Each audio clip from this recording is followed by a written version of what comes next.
Tunatekeleza matakwa ya sheria ya uchaguzi katika kifungu cha 98 kifungu kidogo cha 3 ambacho kinaitaka tume iteketeze nyaraka zote za uchaguzi baada ya siku 90 ya kumalizika kwa uchaguzi pindipo hakuna amri yoyote ya mahakama inayoelekeza vinginevyo kama vile zuio na mambo kama hayo.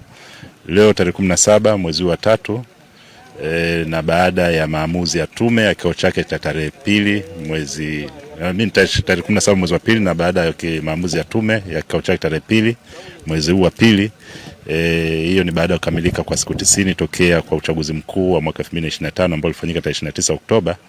Tumekuja hapa Micheweni kwa ajili ya kuziteketeza nyaraka za uchaguzi ambazo zoezi hili lilianza mara tu baada ya maamuzi ya tume siku ya tarehe 2, ambalo lilihusisha pamoja na kuziharibu kwanza nyaraka kwa kuzikatakata katika vipande vidogo vidogo, na leo kwa upande wa Pemba tumekuja kwa ajili ya kuzichoma. Zoezi kama hili vile vile litafanyika Unguja katika siku ambayo tutaipanga, kwa sababu bado tunaendelea na zoezi vile vile la kuzikatakata katika vipande vidogo vidogo kuziharibu nyaraka hizo.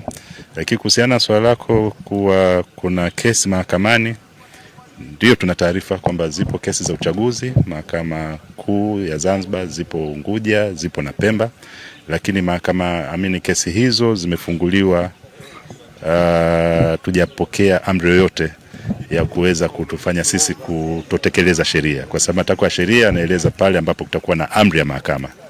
Sisi kama tume hatujapokea amri yote na mahakama, na ufunguaji wa kesi haina maana moja kwa moja kwamba kuna amri itatolewa. Chochote ambacho mahakamani unataka upewe lazima uombe. Mahakama haiwezi kukupa kitu ambacho hujakiomba. Sasa hakuna amri yote ambayo tumepokea kutoka mahakamani ya kutuelekeza tufanye vinginevyo. Kwa mantiki hiyo sisi tunatekeleza sheria jinsi inavyosema.